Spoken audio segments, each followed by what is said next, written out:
네, 안녕하십니까. 그동안 이제 차대차 사고에 대해서 말씀을 이제 계속 드렸었고요.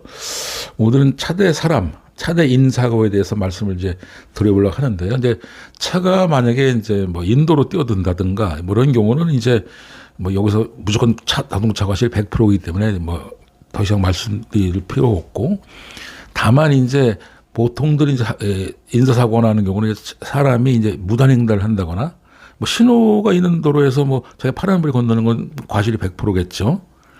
그런데 자동차가 100%라는 얘기죠. 근데 이제 보통 이제 신호가 없는 횡단보도라든가 안 그러면 그냥 무단횡단하는 이럴 때 이제 사고가 발생하는 걸 기준으로 말씀드리는데, 이제 도로의 상황이나 여러 가지 이제 횡단하는 방법이나 여기에 따라서 이제 기본 과실이 이제 다 주어지게 됩니다.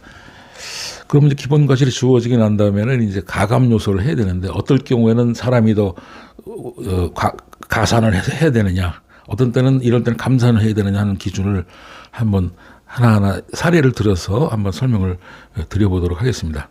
일단 이제 무단횡단을 하는 사람이 야간인 경우에는 자동차 입장에서는 발견하기가 식별이 용이하기 때문에, 특히나 야간에 무단횡단하는 경우는 이제 사람이 더 조심을 해야 되겠죠. 그래서 그럴 경우에 야간에 무단횡단하는 경우는 이제 건너는 사람에게 이제 과실, 기본 과실에서 플러스에서 더 주어지게 될 수가 있습니다. 그다음에 이제 그 도로의 형태가 이따 주택 삼경가 이런 데 사람이 빈번하게 왔다 갔다 하고 막 이렇게 이런 도로에서는 이제 아무래도 피해자 과실은 감해 줄 수밖에 없는데, 반대로 간선도로를 하면 이제 14m, 도로폭이 14m 이상으로 왕복 4차선, 그 편도는 2차선이 되겠죠.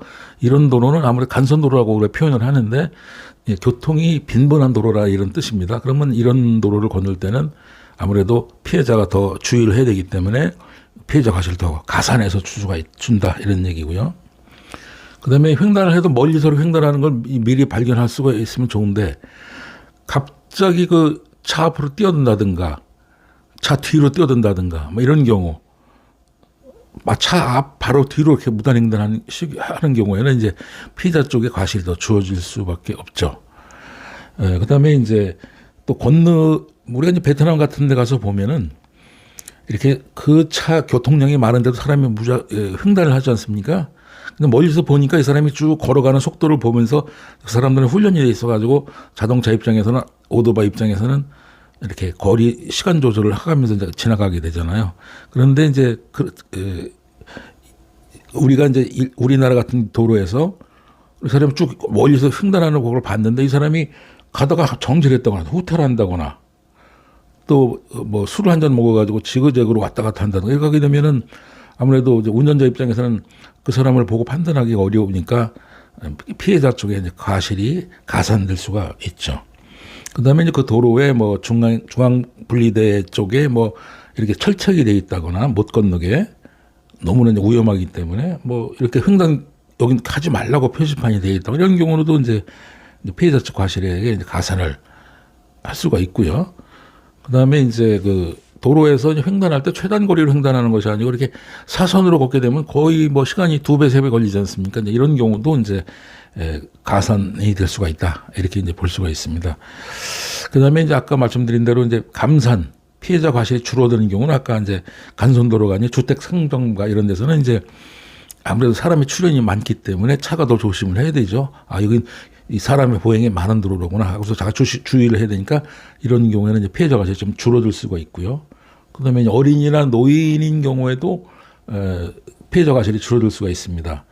여기서 이제 보통 도로교통법상에서 이제 어린이를 하면 만 12세 이하, 그다음에 노인이라면 만 65세 이상 이걸 이제 말하는 거고요.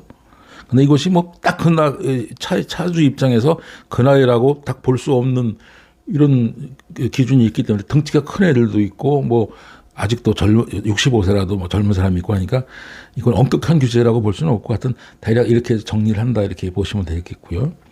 그다음에 이제 피해자들이 길을 건널 때 한 사람이 건너는 것하고 그래서 서너 명이 대여섯 명이 단체로 건너는 경우는 이제 차 입장에서는 눈에 빨리 띄니까 그럴 경우에도 좀 피해자 과실은 감해 줄 수가 있다.